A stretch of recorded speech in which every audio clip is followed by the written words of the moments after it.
Hello, my name is Gabriel Reynolds from the University of Notre Dame in the Department of Theology. This YouTube channel, Reasons for Our Hope, has brought you incredible animated videos, really short, about 3 minutes each, which present key questions in an academic way between Islam and Christianity. Here is something different, a discussion that tells an incredible story about friendship between a Muslim and a Christian and brings in some theology too. Friends, please take a moment to subscribe to this channel. We really appreciate it. Give us motivation to keep going and to like this video, which features a brilliant professor from Italy, Martino Diaz.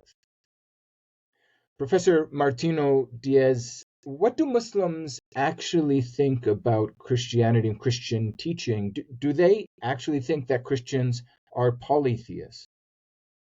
Well, some of them would say yes, they are polytheists because of their belief in the Trinity, essentially. So they have three gods. Other Muslims maybe would answer, it's a complicated doctrine, it's not useful, it makes things blurred. So they would still have a lot of reservations about that. And this opinion was also held by a Muslim vizier from the Middle Ages, al-Maghribi. He was of the idea that Christians were polytheists until he met a bishop, and then he changed his mind. We're going to speak about this incredible dialogue, a friendship. I mean, they got along okay, right? These two guys? Yes. Yeah. Yes, it's a very interesting story. It features Elias of Nisibis, so a bishop from northern Iraq in the 11th century, and this vizier, Abul Qasim al-Maghribi.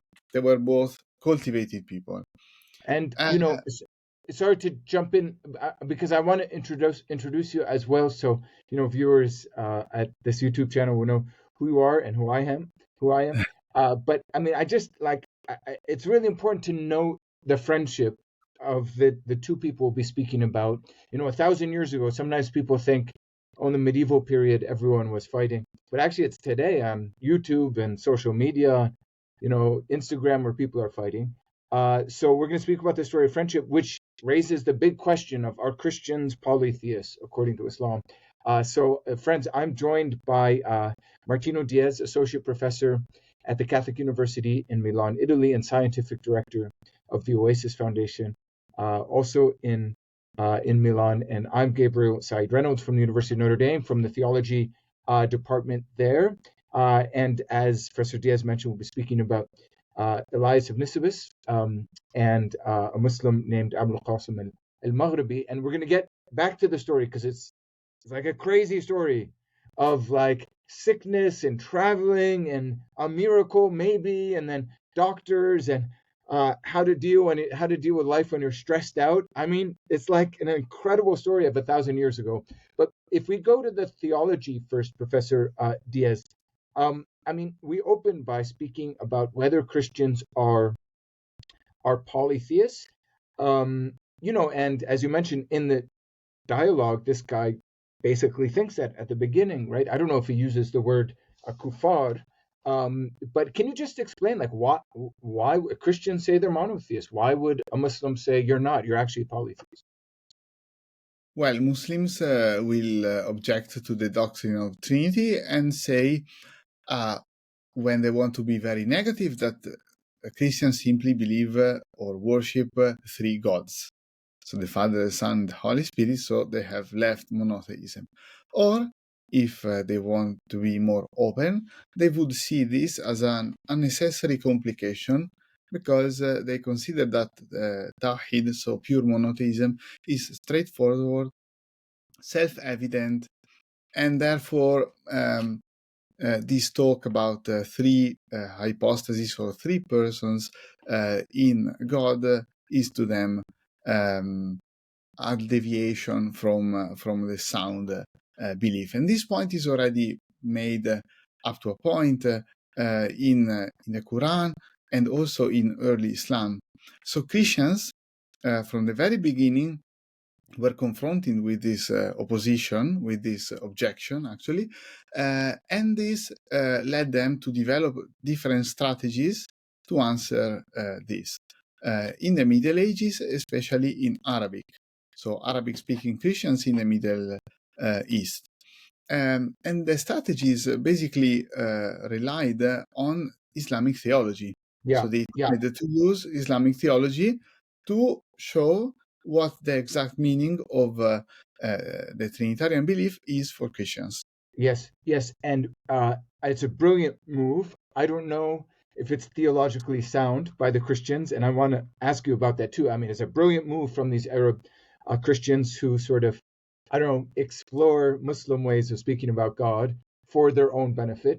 But to circle back to what you said initially in regard to Muslim objections to Christian teaching on the Trinity, I mean, what actually is behind those objections? Is it A, the Quran itself, so the scripture of Islam itself criticizes the Trinity, so a Muslim is like obliged, like necessarily must object to the Trinity?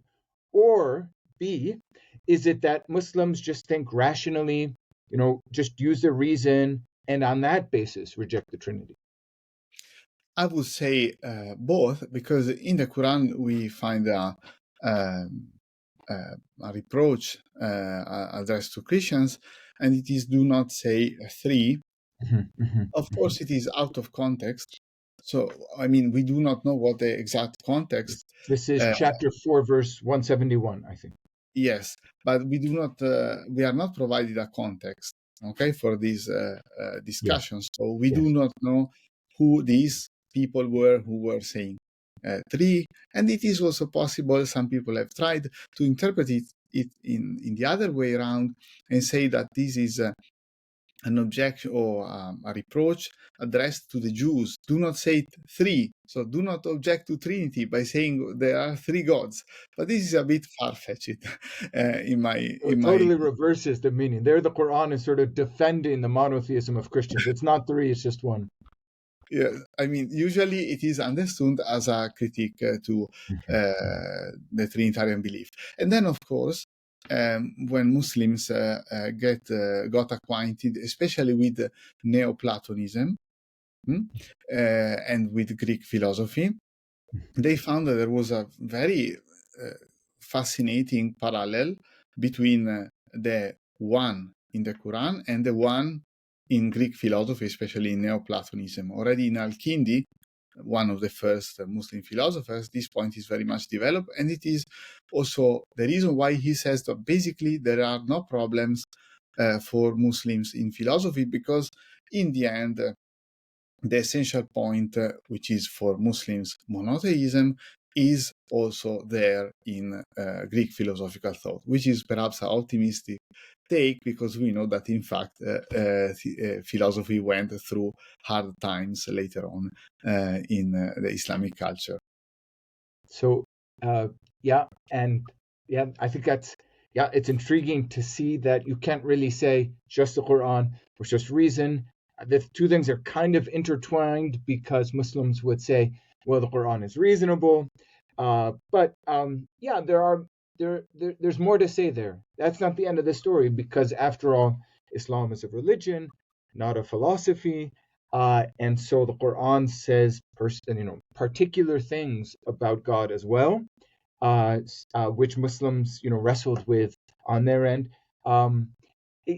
What's so intriguing about this story, and I'm gonna just hold up here a printout of a translation you've done of this amazing dialogue between a Christian and a Muslim from about 1,000 years ago. What's so impressive about it to me is that it starts out with the Muslim sort of looking back and saying, listen, my friend, he's speaking to the bishop, listen, my friend, I used to think that Christians were polytheists, but then I met them and I changed my mind. Or I used to think of them, I think he says maybe kuffar, unbelievers initially. Yes, mushrikun and kuffar, yes. Yeah, but then I met them, and now I'm like, initially he says, now I'm kind of confused because, some miracle happened, plus they're very nice. So you almost get this sense that, this personal encounter was like, I don't know, people would say today, like undermined or destabilized his theological convictions. So could you, tell us a little bit about the story behind this dialogue that you've translated in the magazine of the Oasis Foundation between Elias and al-Maghribi? Like, how did they get to know each other? It is a very nice story, and it has also some particulars, some details that are really difficult to invent. So that, in my opinion, maybe I come back to this later, they suggest that the event really happened. So what happened is that this vizier was originally ill-disposed against Christians, also because he had lost his family in Fatimid Egypt, also because of the plots of a rival party in which there was also a Christian scribe. So it was very ill-disposed towards Christians. But then one day he fell ill, and he was in the northern Mesopotamia, and he stopped at a monastery when he was already really exhausted and about to die, because he was not able to eat anything, drink anything, etc.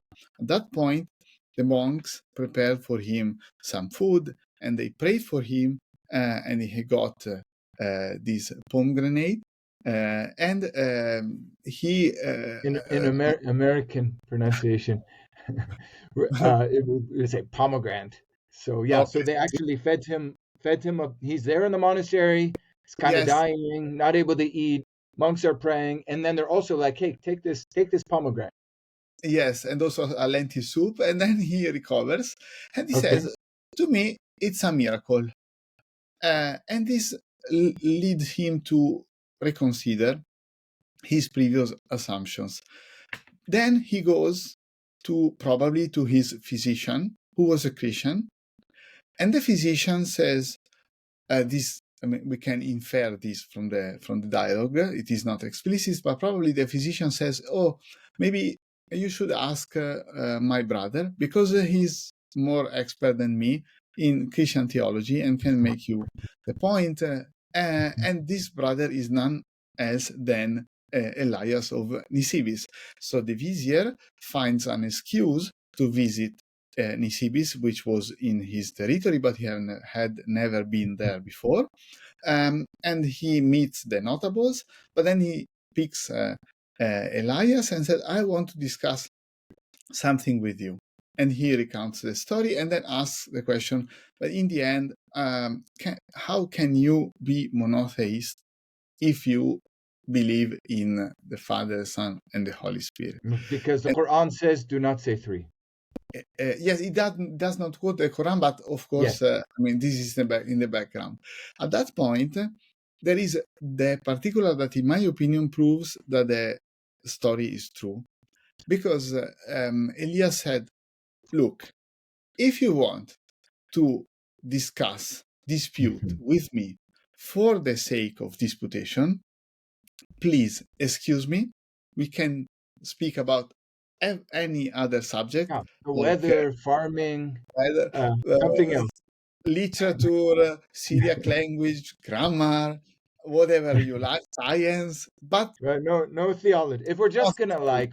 like, attack each other, let's just skip the theology. Instead, he says, if your goal is really to understand what Christianity is about or what Christians believe, then I will be glad to answer as much as I am able to do. So And just so, just to recap, can I jump in, Professor Diaz, just briefly, just to recap, because I want to emphasize how cool this story is, right? So Muslims are in control of this part of the Middle East at this time. Like it's a long story of conflict between the Byzantines and different Muslim groups. But I think this is this a group? Is this the time of the Seljukids? Is that right?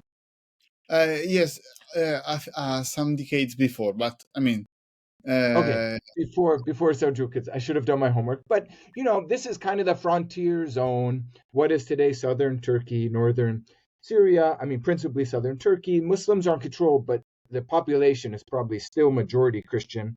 So Christians are everywhere, and they have monasteries. This guy gets sick. He's like, where the heck am I going to go? They're like, well, there's a monastery here. The monks help him out with the pomegranate and the lentil. And then eventually, like because of that experience, he wants to meet an educated Christian. I'm just going to quote from your translation because he tells his own story in what you translate. So like this is, the Muslim, al-Maghribi, the vizier, kind of the big political guy. He's like, I was clinging to the hope of health. And then, there's this monk who said, take a little pomegranate. So I took it. It remained in my stomach and I managed to tolerate it, the pomegranate. And then, I had a little bit of a time. And then the monk also brought, as you said, lentils. And I was amazed and I marveled. I returned to health. And then I'll just quote your translation exactly. Even now, when I remember it, I am surprised and think that it was a miraculous sign. And I talk about it with everyone at every opportunity. This is what forces me to believe that Christians are not unbelievers or polytheists. I just want to read that bit so that I could ask you, like, what's the connection? Like, okay, you got better, you thought it was a miracle, but why would that mean that Christians are maybe not polytheists? Because the vizier sees the hand of God at work in his healing, and so he concludes the hand of God cannot operate through someone who is in total error, totally astray. And this leads him to reconsider the matter. And it's really the most important lesson from this dialogue, because then the explanation builds upon the category of Islamic theology at that time, and maybe these categories are no longer relevant even to Muslims today. So it's interesting from a point of view of the history of ideas, but maybe not for today. But the lesson about the friendship, this is really modern. This is really, because it's always valid. You get interest into a subject either out of the desire of polemics, disputing, and usually this doesn't make you happier in your life, more polemical, more critical, maybe more reassured about your truth, or you are surprised by an event which you have not foreseen, and you decide that maybe this event opens new dimensions to your rational inquiry. I got very sick the only time in my life when I was able to visit Iran. And I stayed at the house of a friend whom I had met in Lebanon a year or two earlier. And I was very, very sick. And, I don't think he gave me pomegranate, but he gave me whatever food he thought was best. By the way, pomegranate's funny because today in the US, it's like a thing to eat, to drink pomegranate juice. Like it's in like the healthy section of the market. Anyway, I was there in Iran. I got very sick, but not only did he give me stuff that he thought would help me recover, but he and his family prayed over me because they thought, maybe it's like the evil eye. So there's a certain Islamic prayer for the evil eye. And I didn't actually get better right away. But like the experience of friendship, that was like a beautiful moment that made me like, just come to a deeper appreciation of the beauty of Muslims, their generosity, hospitality. And I just want to quote also, I mean, you told us this bit, but I just want to quote it because it's so cool. Like, so the vizier comes to the bishop, Elias, and he's like, listen, I want to talk about Christian belief in God. And then, as you said, Elias says, okay, wait, if the aim of the vizier, may God prolong his life, very Middle Eastern kind of thing to add, in asking me these questions is to come to know our religion, okay. And now I'll quote what you write in your translation. But, quote, if his aim is to argue for the fun of arguing, I would ask him to excuse me and do me the favor of dropping the subject and passing on to other matters not linked to religion. And it's just like, you can't help but think of social media today, where like everything is like quick comebacks and just, the fun of arguing. I don't know if you want to add anything there, because I want to move to kind of the theology behind it. Is there's something more to add about kind of the personal contact? I could still add two things. The first is that the vizier was a very cultivated person. He was a theologian. Mhm. Clearly, in the discussion, he is aware of both Sunni theology, Ashari, but Mu'tazili theology as well. Probably he was of Mu'tazili leanings. And also, he's an important figure in Arabic literature, not because of what he wrote, but because of what he made right, because he was attacked by a minor intellectual, and this prompted the famous Abu Lala al-Marri to write a defense of him.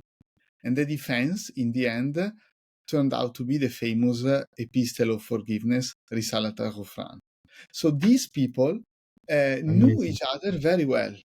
I mean, like al-Mari was kind of a poet, philosopher, then the vizier, the bishop, then also Ibn Butlan, a famous physician, wrote, Christian physician, wrote to Elias, but then he attended al-Mari when he was about to die. So at the level of the elites, the Arabic-speaking elites, there was really a cultural exchange at that period. Of course, it was limited to people who belonged to the elite, had a common language in philosophy, and had also a good command of Arabic as the language of culture of the time. And then you gave us a presentation when you were at the University of Notre Dame on another work. So what we're speaking about today is a work known as Kitab al-Majalis, and you've translated one of those Majlis sessions here, and you've given us a presentation on a completely different work, which Elias the bishop wrote, also somehow because of his meetings with the Muslim al-Maghribi, which is totally different. It's not about theology, but about, like, I don't know, coping with stress. Is that Yes. fair enough? Yes, the exact title is Kitab Daf el-Ham, so it's a book for dispelling sorrow. But we can also translate this word as anxiety or stress, because after the meeting, which took place in July 1026, in 7 sessions, the vizier came back to Nisibis 2 more times to meet Elias. Then, unfortunately, he passed away just the year after. And in these occasions, they discussed other issues. And we know of that because we have also the correspondence between the two, the bishop and the vizier. It has been edited here in Arabic with a Russian translation, which I cannot read, but the Arabic I can, by a Russian scholar, Nikolai Seleznyov. What year? You mentioned the date, but do we know which year the two of them met and sat and had these sessions? Yes, the first sessions took place in 1026. Okay, then I mean, amazing. Almost exactly 1,000 years ago. Yes, you're right. Next Amazing. year we can celebrate the anniversary. Yeah. And well, after the first discussions, which were mainly about theology, they got into the realm of spirituality, if you wish, because the vizier was probably depressed, as we would say today, in today's parlance, because he had a lot of tasks, and he had also fallen ill, and he asks for help from Elias, and Elias writes this beautiful book for dispelling sorrow. So a book that presents the reasons why one should be grateful towards life and towards God, starting from the consideration that okay, in life there are also difficult moments, difficult times, but the good moments are more numerous and prevail over the dark sides of existence. So it's very positive and optimistic message, and it is somehow surprising to read that in the pen of a monk, because Elias was a monk, and usually Syriac monasticism is very pessimistic about this life. But Elias was somehow different, and he tried to console his friend. Actually, it took him a lot of time to write this book, and probably in between the vizier passed away, so that in the final version of the book which we possess, the addressee is a general you. It is not made clear that it is the vizier, but reading the correspondence, we know that the original addressee was the vizier. Amazing, amazing. Okay, now back to the theological discussion, which is not arguing for fun, but the vizier, insists he really wants to learn about Christian teaching. So in your translation, you write a bit further on. Then the vizier asked, so this is now Elias, recounting his meeting.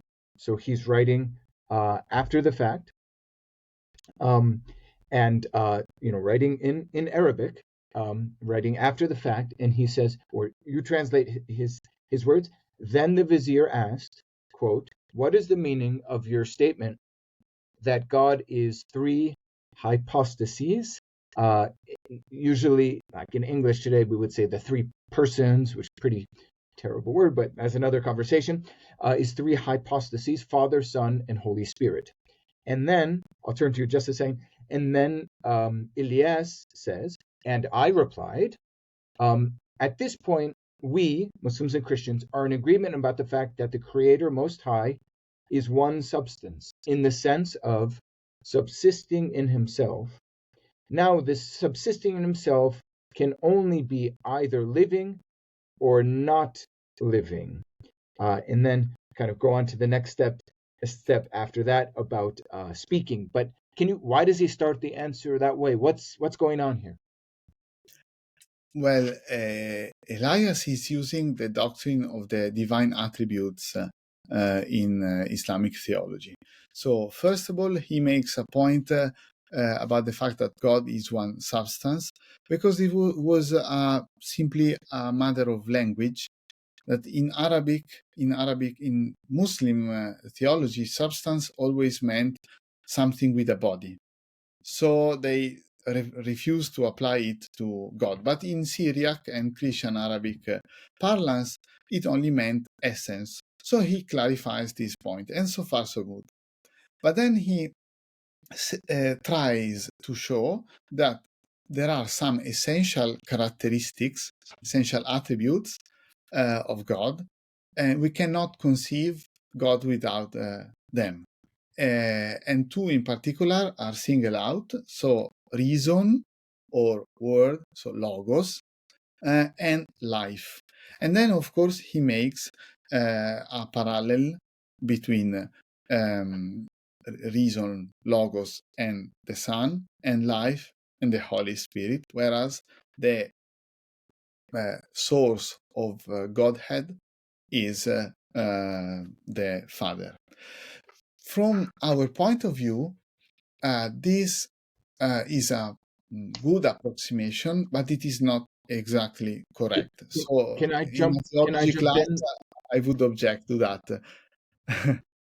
Can I jump in? Because I think what you're about to say is really, really important, because what's at stake here is an articulation of the Trinity for the sake of Muslim-Christian dialogue.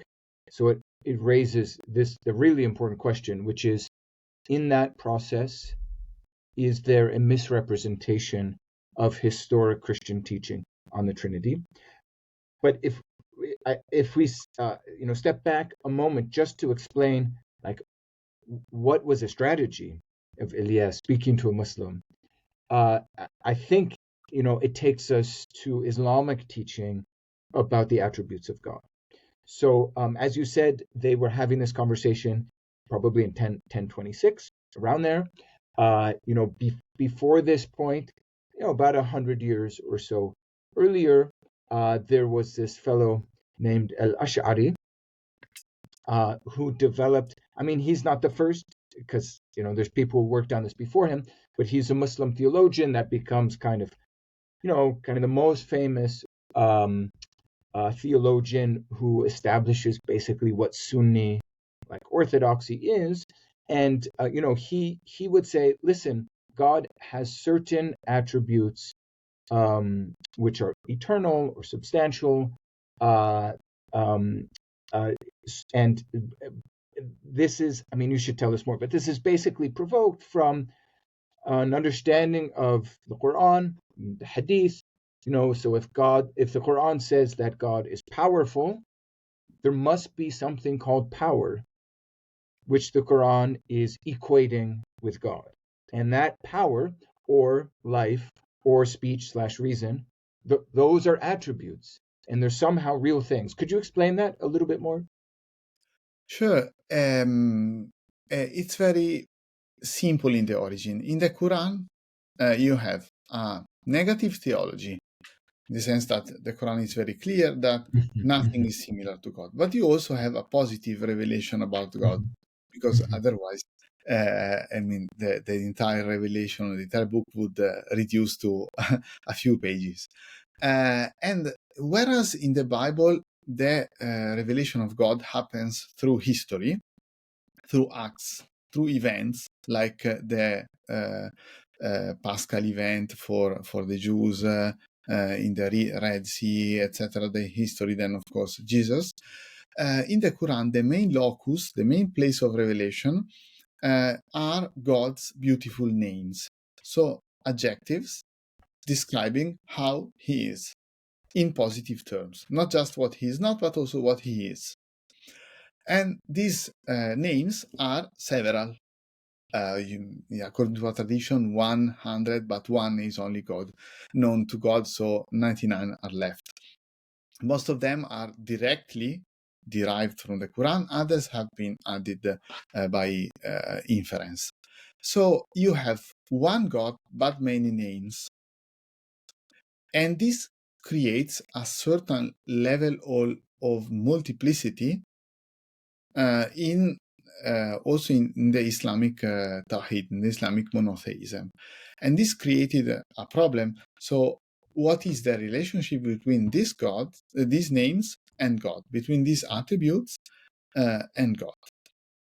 And we find that this is a very productive question for Muslim theology. Also, many mystics would elaborate a lot on that, like Ibn Arabi, and they will see the names are kind of connection or in between the creator and the creation. But coming back to Sunni theology, the final answer was that some of these names, at least 7, because these 7 major names resume the others, these names were in relationship to God, but they were not identical with God. And so it's kind of sentence that challenges human logic, because the usual phrase is, they are not God and they are not different from God. And so a disciple might say, how can that be? Exactly. And so the Christians jumped in and said, look, so in the end, you say something about God which is logically difficult to defend. Yes. So, and even sorry, Martino, but even there becomes this sort of slogan to defend the coherence of everything, or maybe the mystery of this teaching, and that is, do not ask how, or without how, bila kaifa, yeah. Take it as it is. So the Christians, take it as it is, yeah.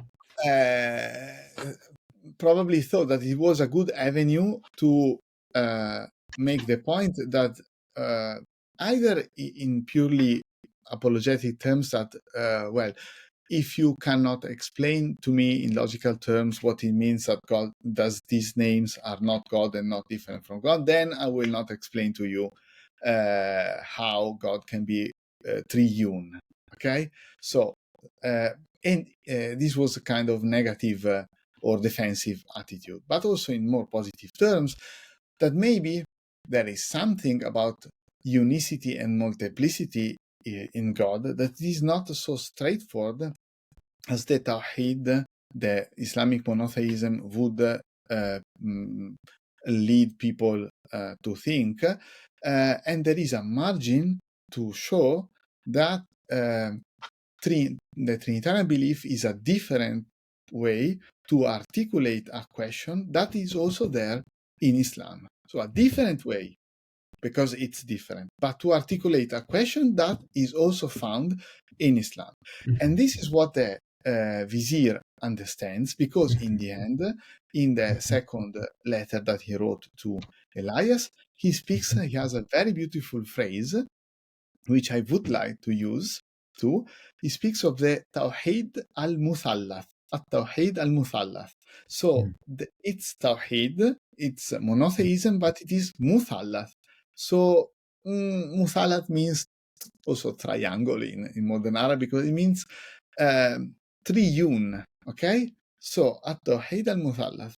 Maybe it's a good way to express the concept of Trinity in real Islamic Arabic, because Thaluth is simply an adaptation from Syriac, whereas the Tawhid al-Muthallath is really based on Islamic theology. So, Professor Diaz, I just want to quote Elias's own words, which you've very eloquently described. But just so the audience here can hear your translation of Elias. So he's remembering his conversation. He's proposed this, or he's posed this question. Listen, don't you Muslims acknowledge that God has life, God has reason, that these are eternally with Him, and then he says, furthermore. So he's speaking directly to his Muslim friend al-Maghribi. Furthermore, the vizier, may God prolong his existence, add that in to get a little extra favor, surely knows that Sunni Muslims believe that God is living by virtue of a life, that's the attribute life, wise by virtue of a wisdom, powerful by virtue of a power, willing by virtue of a will, speaking by virtue of a word, hearing by virtue of a hearing, and seeing by virtue of a sight. If Christians are polytheists because they say that God has a life and reason, that is spirit and son, which are both essential and substantial, then Sunni Muslims will deserve to be accused of polytheism, all the more so because they believe that God has life and a knowledge, and power, and a word, and a will, and a sight, and a hearing.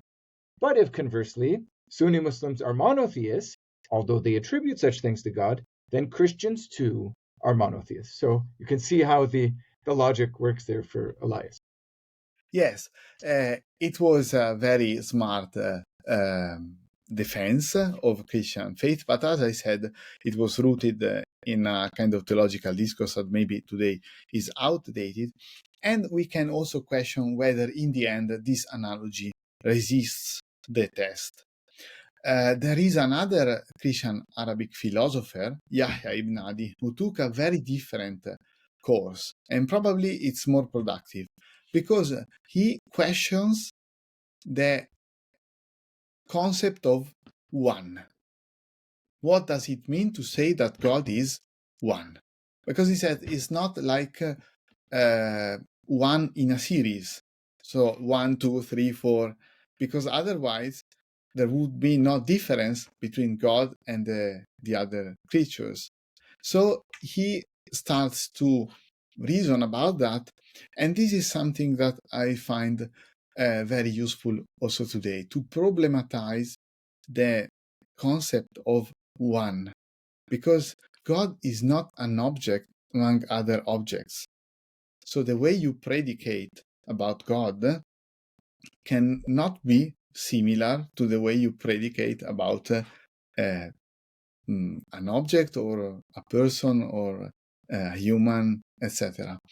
And also, we could elaborate and benefit from the developments in human sciences about the importance of relationship for the creation of identity, or we could work on also the recent discoveries in physics about the fact that even phenomena are in relationship to the observer, and you cannot think of the phenomenon outside the without the observer. observer. Yes. Yeah. Yes. So I think we have new ways by which we can provide a rational approximation of what the theological meaning of the Trinitarian doctrine is also to Muslims. But So, still, yes, and if I can conclude, please, still please. there is this point of friendship, creating friendship as a premise for any meaningful discussion, and two, also trying to use the categories of the other and rational categories that are available at the moment. And the result is very nice, because in the letter, final letter by the vizier, we can read by his pen that he explains that after getting all the demonstration about the Tawhid Muthallath, so the triune monotheism of the Christians, which took a lot of time for Elias to develop, Kittu atir farhan wa marajan. So I was about to jump for joy. So he was really happy about that. Or fly even, right? Tir, right? Fly? Exactly. So, but jump for joy is the English idiom, but I mean, amazing. Yeah, very beautiful expression. Yeah, because in Italian we have the same expression as in Arabic, so we would use flee, but I checked out. Yes, yep. In We Arabic say it's jump for joy. Exactly. So, but Yeah, this is really the main takeaway for me, that he was really interested in in finding rational proofs that could help dispel a certain negative halo surrounding the Christians. Yes, wonderful. So, Martino, I think there's a lot more we could discuss on. We haven't exhausted, I think, this incredible meeting and between Elias, the bishop, and his Muslim friend, al-Maghribi. There's a lot more about anthropomorphism, but also I think the historical context. Maybe we could speak more about that. For now, though, yeah, thank you so much. Thank you for introducing us to this beautiful story of friendship. My pleasure. Thank you, Gabriel.